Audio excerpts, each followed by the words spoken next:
Hello, आता आपण बघूया विण दोघांतलीही तुटेनाचा एपिसोड रिव्ह्यू. स्वानंदीची आई स्वानंदीला फोन करते आणि सांगत असते, आदिराबद्दल कंप्लेंट करत असते की घोडी पाठवली व्याह्यांनी. अगं तिला काहीच येत नाही, काम तर करतच नाही आणि इतक्या मोठ्या मोठ्या वस्तू मागत असते. अगं आपल्याला काही परवडणार आहे का हे? तर म्हणे काय ती सगळ्यात महागडी टूथपेस्ट ती आहे का? काय हिची सोन्याचे दात आहेत का? स्वानंदीची आई स्वानंदीजवळ खूप काय काय बोलत असते आणि स्वानंदीची आई हेही सांगते की तुझे बाबा गेले ती एफडी मोडायला, तुझ्या घरच्यांना पैसे द्यायला. अगं आमच्या म्हातारपणाची तरतूद होती ना ती. हे बघ, तेव्हा स्वानंदी बोलते काय? तेव्हा ती बोलते की थांब मी बोलते बाबांशी. तेव्हा मंदाकिनी बोलते की कधी बोलणार आहे? अगं ती गेले, एव्हांना एफडी मोडलीही असेल. तेव्हा स्वानंदी बोलते की आई तू फोन ठेव, मला बोलू दे त्यांच्याशी. तेव्हा स्वानंदी फोन ठेवल्यावर तिला एक मेसेज येतो. मेसेज बघून ती पैसे बघते.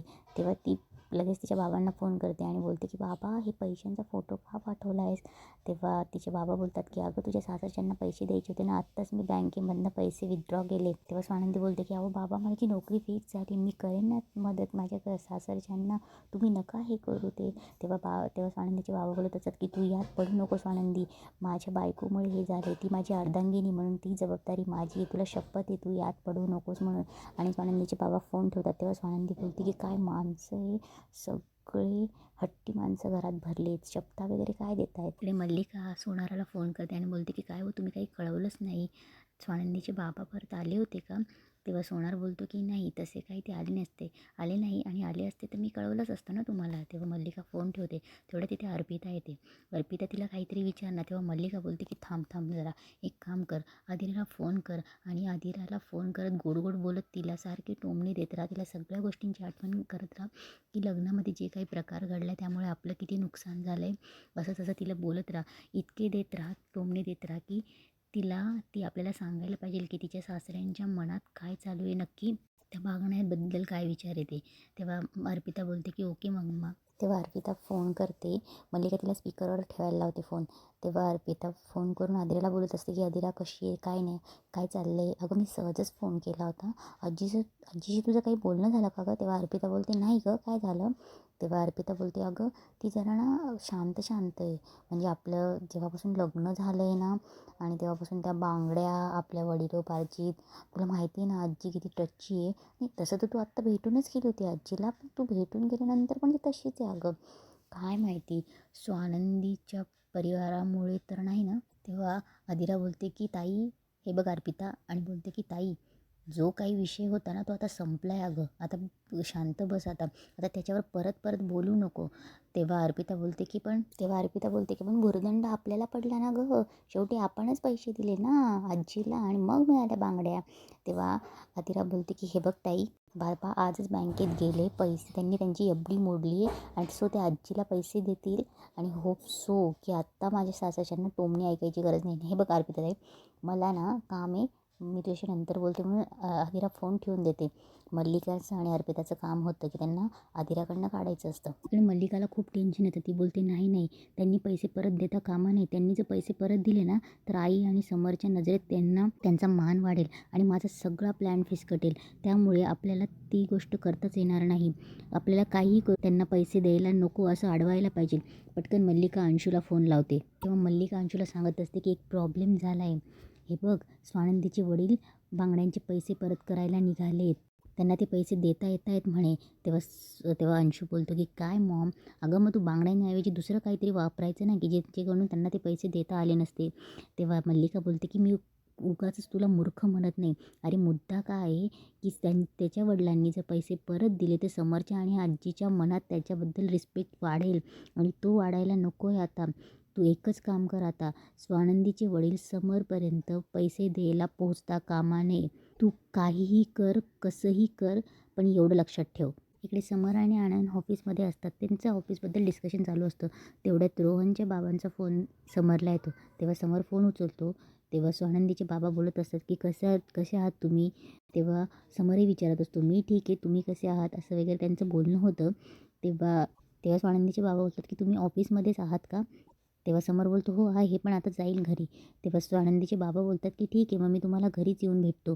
तेव्हा समर बोलतो की घरी का नाही, म्हणजे तुम्ही या घरी, पण म्हणजे काही महत्त्वाचं काम होतं का? तेव्हा स्वानंदीचे बाबा बोलतात की समर साहेब, मला तुमचे पैसे परत करायचे. लग्नाच्या वेळेस जो गोंधळ झाला होता बांगड्यांचा, ते पैसे मला तुमचे परत करायचे.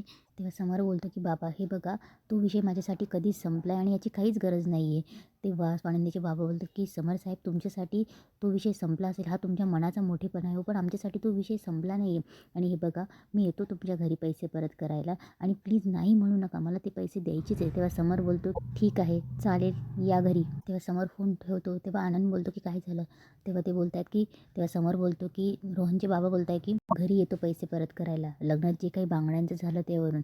तेव्हा आनंद बोलतो ओ क्या बात आहे. तेव्हा समर बोलतो हो रे, मलाही आश्चर्यच वाटलं. तेव्हा आनंद बोलतो की पण चांगलंच आहे ना, म्हणजे बघ त्यांचे विचार चांगले आहेत असं मला वाटतं.